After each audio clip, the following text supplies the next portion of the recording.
અમરેલીમાં ભોજલધામ નજીક ફતેપુર રોડ પર આવેલી હુડકો સોસાયટીના 250થી વધુ પરિવારો હાલ રોગચાળાના ભય હેઠળ જીવન જીવી રહ્યા છે।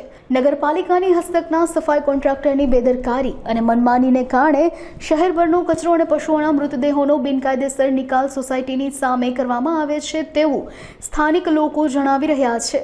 છેલ્લા 5 વર્ષથી આ સ્થિતિ પ્રવર્તી રહી છે। નગરપાલિકાનું નિયત dumping yard Gokulnagar Savarkundla road પર આવેલું છે, તેમ છતાં પણ અહીં કચરો તેમજ પશુઓ અને શ્વાનોના મૃતદેહો ખુલ્લેઆમ ફેંકવામાં આવે તેવો લોકો આક્ષેપ કરી રહ્યા છે।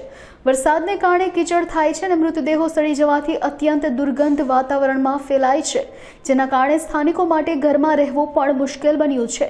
વિદ્યાર્થીઓ, બાળકો અને વૃદ્ધોના સ્વાસ્થ્ય પર ગંભીર ખતરો તોડાઈ રહ્યો છે।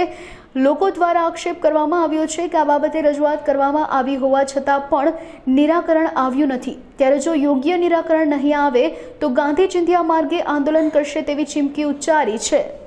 કમલેશભાઈ ટાંક આ ડબલ માળિયામાં રહી છે। અહીંયા કચરો નાખવાની સમસ્યા છે। અમારે 225 ઘર છે। 225 ઘરમાં અહીંયા ખવાતું નથી, રહેવાતું નથી। બાલ બચ્ચા બધા માંદા પડી જાય, અવારનવાર દવાખાના આવ્યા કરે।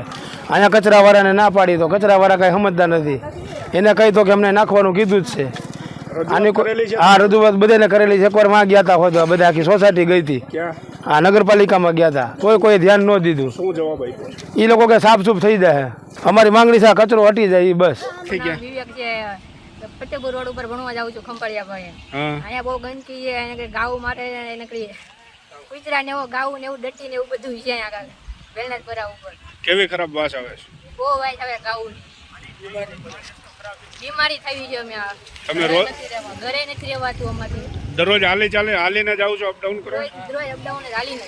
આ બધા બાળકો બધા હા સાફ કરવાનું છે, અહીંથી કાઢવાની જરૂર છે આવડું।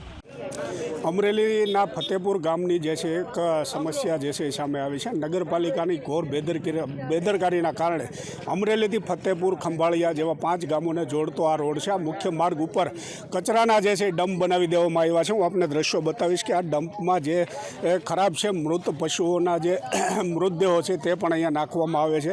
અવારનવાર ગંદકી આ રોડ ઉપર નાખવાથી લોકોને ખૂબ જ હાલાકીનો સામનો કરવો પડી રહ્યો છે। હું આપને દ્રશ્યો બતાવીશ કે આ ચોમાસાની અંદર જે પ્રકારના દ્રશ્યો સર્જાણા છે, અહીંયા જે રહેણાંક વિસ્તારમાં જે સ્થાનિકો અહીંયા રહે છે તે લોકોને ખૂબ જ સમસ્યાનો સામનો કરવો પડે છે।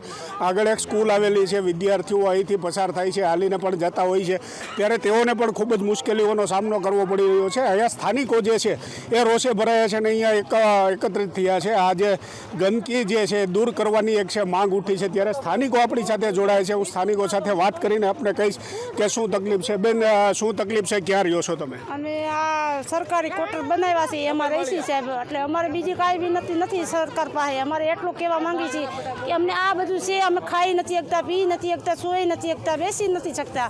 એટલે અમારે એટલી અમારી વિનંતી છે કે આ આટલું અમને સાફ કરાવી દો અને અમને સુખી જિંદગી અમને જીવવા દો। બેન, કેવી તકલીફ પડે છે ઘરમાં રહેવા? ઘરમાં બાસ આવે છે અત્યારે, એટલે તમે આ બહાર નીકળ્યા બહુ બાસ આવે, રહેવાતું નથી અમારે। આ અમને સારું કરાવી દો એટલે તમારી મહેરબાની, બીજું અમે કાંઈ માંગતા નહીં, સારું કરી દો। રોગચાળો વકરે છે એવું તમે કહેતા હતા? રોગચાળામાં માંદા બહુ પડી ગયા છે, મારા હતા દવાખાના છોકરા ઘરમાં માંદા થયેલા, છોકરી બીમાર છે એને બહુ બાસ આવે છે। હાવ છોકરી દેખા લઈ રહી છે અત્યારે તો। તમે આવીને 5 મિનિટ બેસો મારી ઘરે, પછી કેવી બાસ આવે છે? શેરી છે અમારી, અહીંયા આવીને 5-10 મિનિટ તમે બેસો, તમને બાસ આવે ને તમને કહેવાનું, ન આવે તો નહીં કહેવાનું। તમે અમને શું માંગણી છે તમારી? શું કહો? મારી માંગણી છે કે અહીંયા અમે આ બધા પબ્લિક રહી છીએ, અહીંયા તમે જોવો છો ને કે આ વસ્તુ કેવી છે। હવે અમારે જમવું, રહેવું, શું કે શું કરવું, શું કરવાનું કહો? હવે આ જ્યારે કે તકલીફ પડી નહીં થાય ત્યારે કે અમારે તો આ ગંદકીમાં પડી જ રહેવાનું।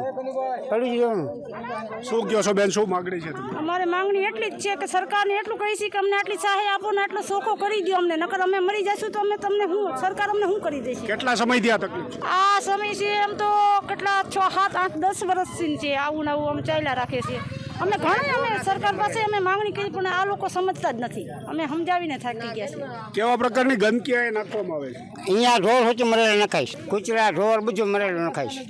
તો લોકોનું કહેવું છે કે અહીંયા જે છે બિન અધિકૃત રીતે કચરો ઠાલવવામાં આવે છે ને આ કચરાના હિસાબે અહીંથી રહેતા સ્થાનિકોને ખૂબ જ મોટી એ જે છે હાલાકીનો સામનો કરવો પડી રહ્યો છે. બીમારીના કારણે લોકો પણ અહીંયા ત્રસ્ત થયા છે. ત્યારે લોકોએ હવે માંગ કરી છે કે આ કચરો અહીંથી હટાવી દેવામાં આવે ને જે એને નિયત સ્થળ ઉપર આ કચરો છે એ નાખવામાં આવે.